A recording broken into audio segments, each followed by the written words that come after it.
Okay, then we are going to react to why obesity is not a choice. First of all, I'm gonna ask if you guys think, because the thing up there says obesity is not a choice. Do you guys think obesity is a choice or not?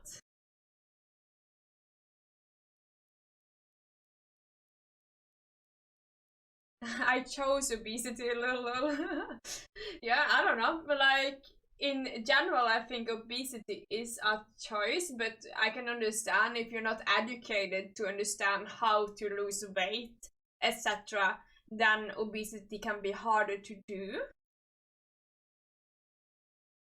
because of you just in general just don't know better, I guess. But it almost everyone has access to internet nowadays, so obesity should be able to become a choice quite quickly after you have access to internet, at least.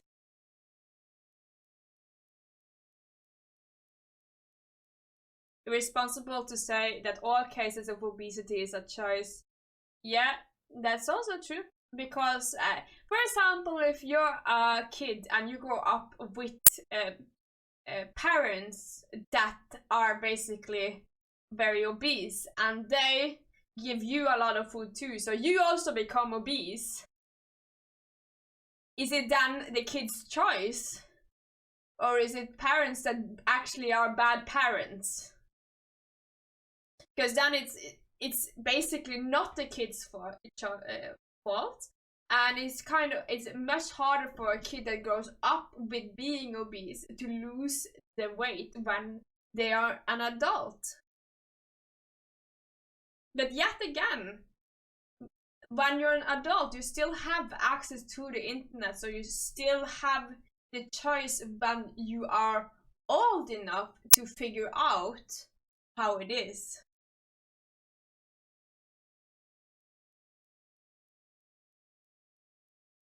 But how do you define obesity? Because BMI doesn't work. Well, he's probably gonna explain that to us. I don't have a good way of explaining it myself, I'm pretty sure. So, 1 second. That thing there annoyed the shit out of me.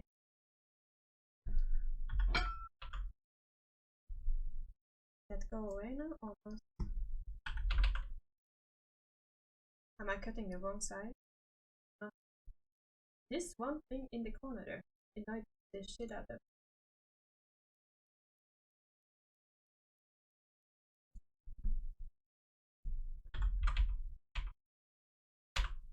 There.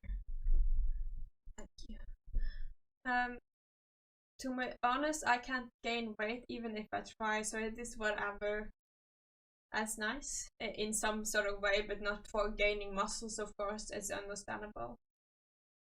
Dangerous obese people give me the sudden urge to play cow tipping. What the fuck is that?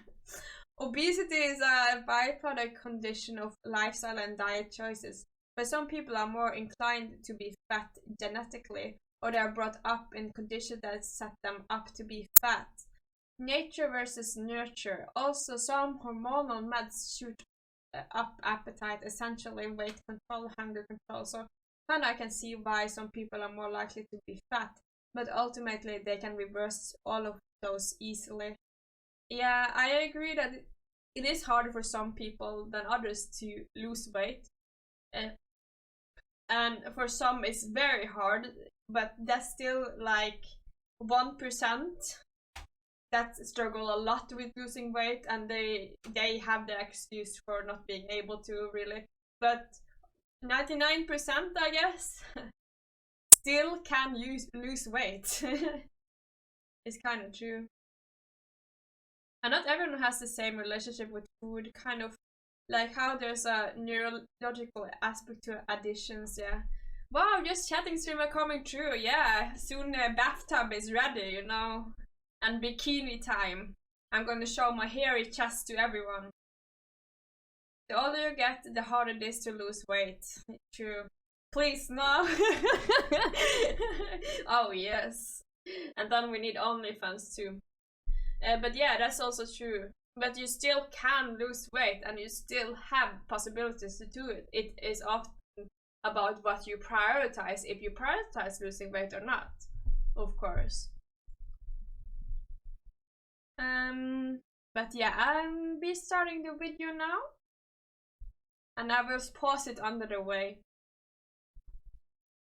So, is obesity a choice or not? Is obesity a choice? This is a tough question, and a lot of people seem to think about it something like this, where you have an obese button on the left and a not obese button on the right. And anyone who is currently obese is obese because they made a conscious decision to press the obese button. But I don't think that's how it works. I mean, for starters, if you selected 100 people at random and gave them One second. I'm gonna take on the text also just to have that on. And I think I'm gonna take up the sound a little bit. Option, my guess is that almost every one of them would press the not obese button. People know about the potential health risks and social stigma that can come with being obese, so virtually no one would consciously choose to be obese in this simplistic sense. But maybe it looks something more like this. Well, what about all those Twitter girls that choose to be obese? I'm not saying only Twitter girls, I mean also Twitter boys too, I'm sorry. I'm not that sexist. They exist in both genders, but I see the most of them is the women that talk. They say they choose to be obese because that's their choice, because it's healthy, etc, etc. Stuff like that. So, are they lying? Hey, well, are they lying? Since not everyone wants to be obese, right? I don't know. Have this lifelong, continuous series of choices to pick certain foods over others, like whether to order fried chicken or grilled chicken, regular Coke or Diet Coke, a small fries or supersized fries, and certain behaviors over others, like whether to get up and exercise or stay on the couch. And over time, maybe it's the cumulative effect of these many individual choices that causes someone to become obese. I do think this is a bit closer to reality. However, even this analogy is still very incomplete. Consider this graph taken from a 1990 study where 24 subjects were overfed by 1,000 calories per day for 100 days, or just over 3 months. All the subjects were... Jesus Christ, who wants to join that thing? I would never want to join that. How much money do they get to join this? I'm sorry. I understand it's hard to lose weight. I do not want to gain weight to then lose it again. I'm sorry, I cannot join this stuff. Under 24/7 supervision by the research staff, so we can be confident they were actually following the protocol. Each one of these bars represents a single person, and the height of the bar represents how much weight they gained in response to the same 1,000 calorie surplus. This person, over here on the left, only gained an extra 10 pounds, while this person... I'm stupid. I thought it was ages, so I was like, oh, no wonder when you get older it's harder to lose weight anyways. But who puts the... who puts it on one? Who starts feeding a 1-year-old a lot of food? I'm so stupid.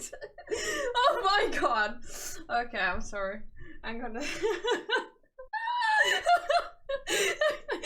Oh, fucking hell.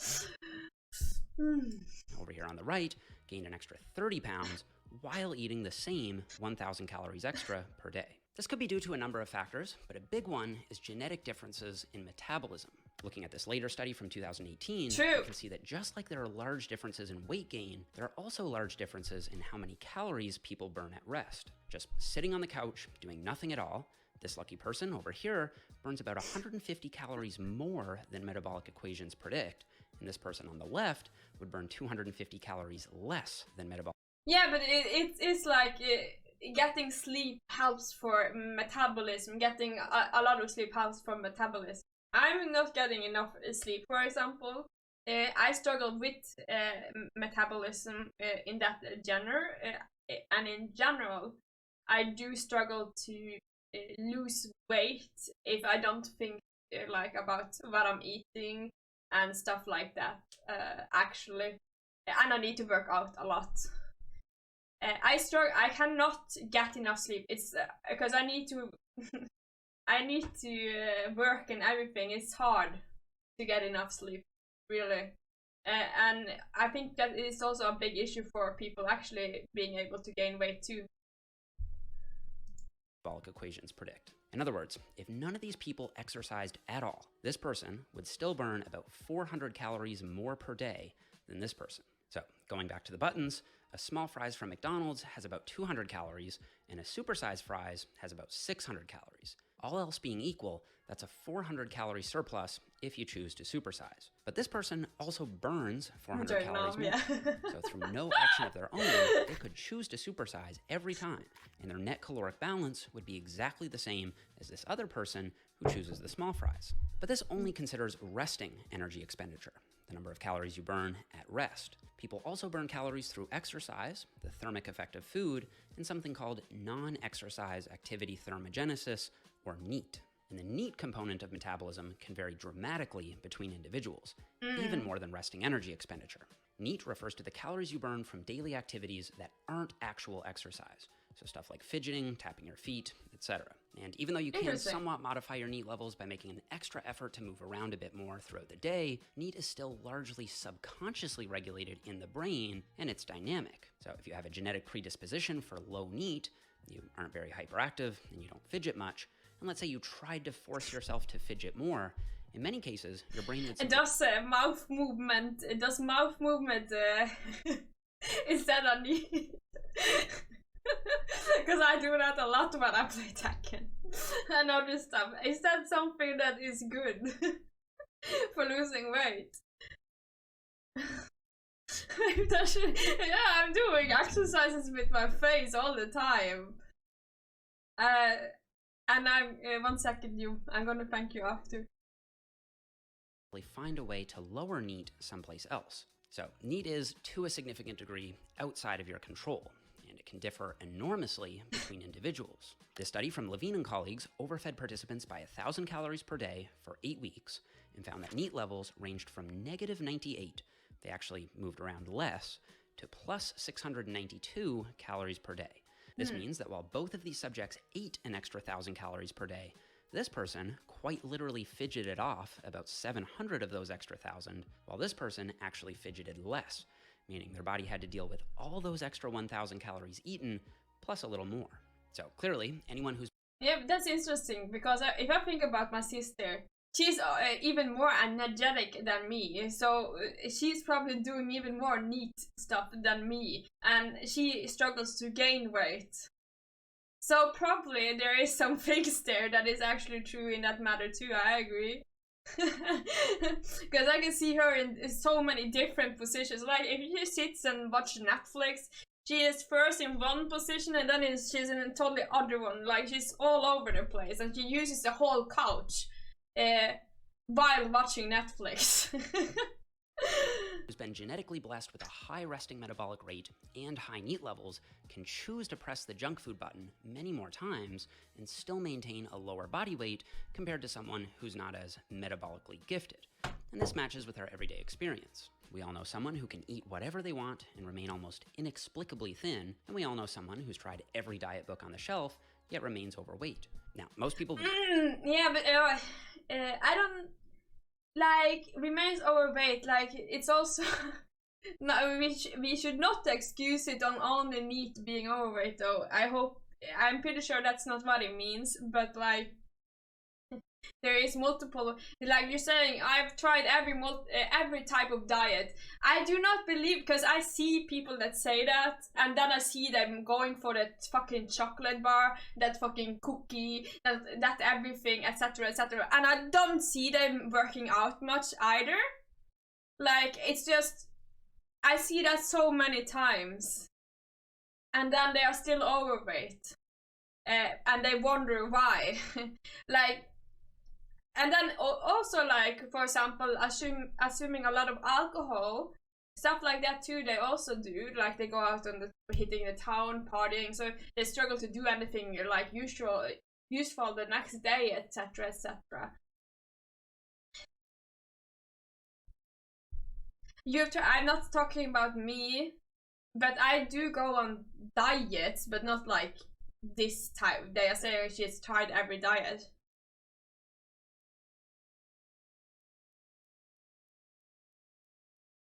Quick to praise the thin person for their discipline and critique the overweight person for simply lacking willpower and making the wrong choices, not realize.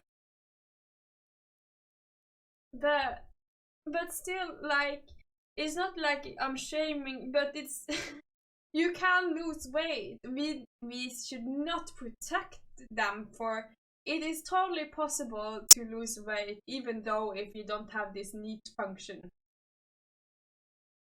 It's totally fine. So yes, they need to struggle harder. Is like no, for me it's kind of annoying because I gain weight quite more quickly than my sister, but everything is like in some reason fine to deal with. You just need the willpower to do it. You do. The many baseline genetic factors that could be making it very easy for the thin person to stay thin, of course, making it very hard for the overweight person to lose any weight at all. But that's just metabolism.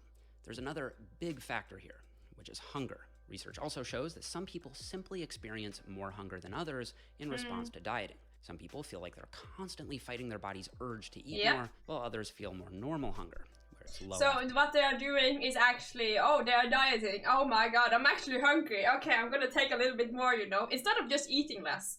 You know, it's that simple often. You just eat less. But people struggle to just do that. And it's understandable. It's hard to lose weight. I understand that. But we cannot blame it at only metabolism.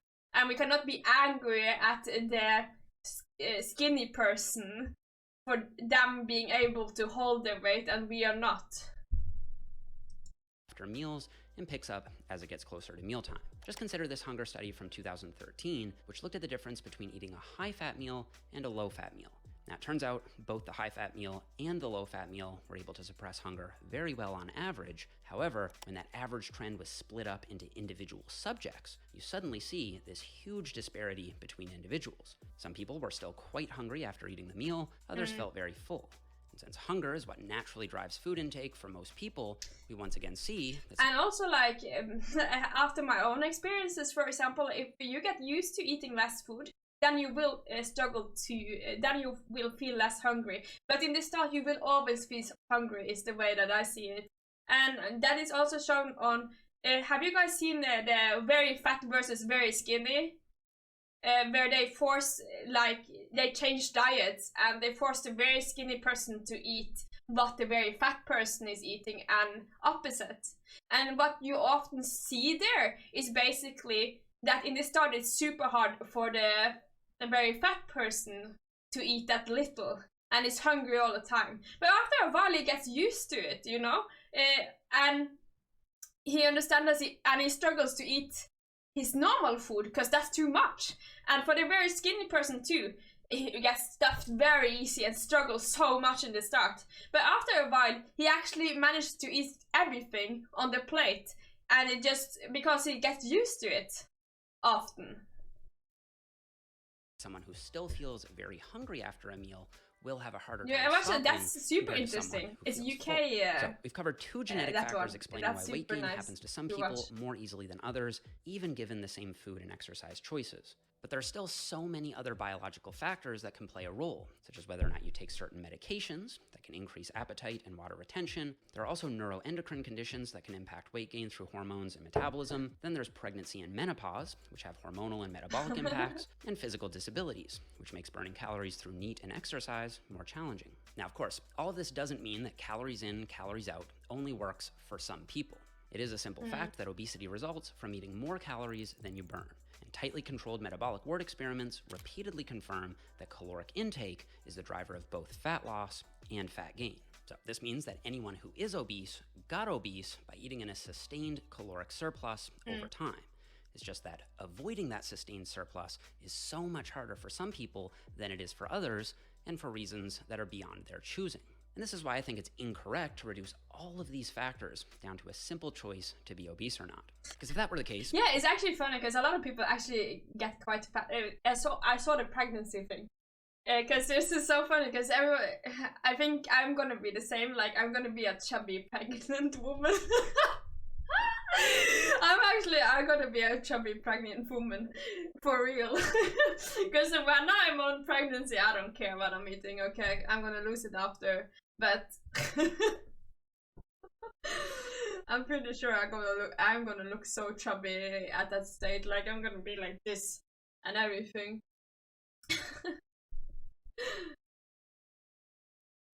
Why would obesity rates suddenly start trending up in the 1970s? Did people just suddenly start choosing to be obese? Or is there yet another layer to this?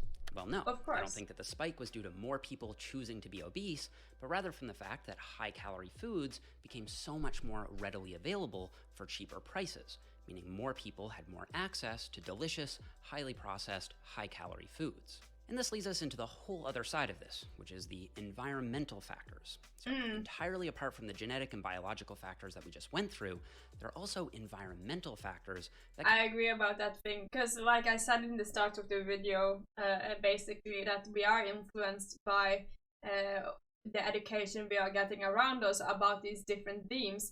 And for example, if your parents are fat and you make you as a child fat too, it's much harder for you to understand how to become skinny, educate yourself on how to be skinny. But I still think it's a choice though. After you becoming an adult, the information is still out on the internet, so if you really, really want it, there is education out there to understand how to lose weight. But yeah, environmental I think is one of the bigger factors actually, because education has all about it to do. Can impact your susceptibility to obesity. This includes stuff like the food environment, where apart from the spike in availability, we also see better, flashy marketing for high-calorie foods that promote overconsumption and large portion sizes. There's also the fact that junk food tends to be cheaper, meaning it's more accessible for people of lower economic incomes. Then there are social factors, like the type of diet your family and friends eat, which can make it a lot harder, or in the case of dependence of children, virtually impossible to make so-called good choices. Then there are the lifestyle factors, like how much sleep you get. And while it may be tempting to tell people to just get more sleep, that isn't always feasible depending on work and other responsibilities. In fact, this 2017 meta-analysis found that night shift work was associated with a 23% higher risk of being overweight, and this 2019 meta-analysis found a dose-response relationship between sleep duration and obesity risk. Less sleep... That's actually so understandable, because I would never want to do night shift. I'm so happy I never chose that, but it is understandable because it's basically easier to sleep when you're supposed to sleep, that is in the night. And if you don't get enough sleep, you will struggle to lose weight in that manner too, because sleep is very important in relation to metabolism. Meant more risk of being obese, with 7 to 8 hours being the sweet spot on average. Then there are psychological factors like stress and depression. This 2010 meta-analysis of 14 studies found that stress was a risk factor for weight gain, and this other meta-analysis from the same year found that depression was predictive of obesity risk. That's why I bite nails instead, you know? I should not bite nails though, but I still do. I don't bite food, I bite my fucking nails. Oh my god. So, coming back to the original question, is obesity a choice? Well, I think the answer is no. At least not in all cases, and certainly not in the simplistic sense. There's just too much of an influence from genetics and environment to shift the blame entirely on the individual for their circumstance. But that also doesn't mean that no one has any control over their health and their body weight. Clearly, if people want to lose weight, even if there are many factors working against them, such as low metabolic rate, I never go like that when I'm on the weight. It's still possible to lose weight if you sustain a or actually I did, you know, that's I can link another video here explaining exactly how to do that, which goes beyond simply eating less calories and delves into behavioral modifications that most people will need to make to have long-term success. Ultimately though, I think the is obesity a choice question comes back to semantics. Perhaps what I mean by choice is slightly different from what you mean by choice, but I think that if you did want to argue that it is a choice in some sense, I I think the best you could do is say that it's a complex series of choices intertwined with many other complex contributing factors. And so, as people in the health and fitness space, I think we should make an effort to be more understanding of these factors and more compassionate toward people who are struggling, rather than making assumptions about their choices and their characteristics. And then, instead of blaming them for their circumstance, instead focus on pointing them in the right direction with good, sustainable nutrition advice when they ask for it. Now, I want to give a quick shout out to Dr. Mike Israetel for the button analogy. I first heard that from him, and I thought it was great. And I'll also go ahead and link all the articles that I referenced in this video down below. And before we go, I want to thank does a lot of studies. I've never really heard about him before now. Skillshare is an online learning community that has thousands of classes for people looking to step up their creative game, whether that be learning about video editing or photography. I think the video is done though, but I still... even after this video, I still believe it is more of a choice.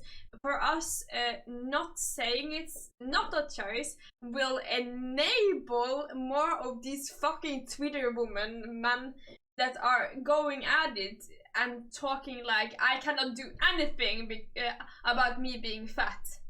There's so many people. I've even seen it on TikTok. Like there was one person saying something about you can get skinny, and so many people were hating on that person because they struggle with fat themselves. You fat for it's so like I do struggle with saying I understand this video, and it's a very good video, and I agree with a lot of points. Just accept the point of it being or not being a choice. Like I do believe after you have reached a certain level, you have access to the internet, so you can Google whatever you want. I do not believe that you as a kid have any choice before you're old enough to actually check these things out, and it will be harder for you to lose the weight if you are fat as a kid too.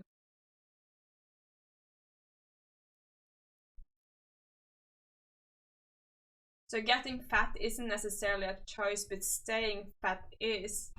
But getting fat, yeah, I guess since you're not really choosing to gain weight, but you still do it. Interesting, because that's also one thing. No one really, or some people on Twitter will say that they chose to be fat, but no one really, I think, wants to be fat, because being fat means you're often unhealthy, and we don't really want to be unhealthy. Fat kids should be considered child abuse. I agree with that. I think it's honestly upsetting to see fat kids that cannot run around like other kids can. But they are healthy. Shut the fuck up, they're not healthy. You know very well that they are not healthy. When you get older, you can do something about it or be delusional. Yeah, I think it's a choice when you're old enough to realize that you can do something about it, I guess. If you have access to information that you often do on the internet, if you are Googling the correct things. I think the key takeaway is we should be understanding towards the people who are actually genetically disadvantaged, even if there's a ton of people just pretending to be just because they're fat. Of course we should, but I'm okay, now I almost go in defense mode, it feels like, but like I feel like a lot of people actually do support people that are obese that are trying. Like I have a lot of empathy for that. Like if I see them on like a training studio or something, I'm very happy to see them there, that they are trying. I'm not looking at them and like thinking, oh, she's so fat, oh my god, like that's not really how it is. And I think that's a lot of people that believe it in that way. Oh yeah, anyone who actually goes to gym regularly know the gym culture is very welcoming toward people wanting to better themselves. yeah, that's the thing. Like, I do not believe in general that people are haters. Some people are haters in general, you know. People are just people that actually are fat phobic, you know. But most people, when they see that someone is trying, it's also basically in Tekken also, when you see someone is actually trying, you often want to help in some sort of way. You don't go like, oh, this person just fucking sucks, man, and stuff like that. But often you actually do want to get helped.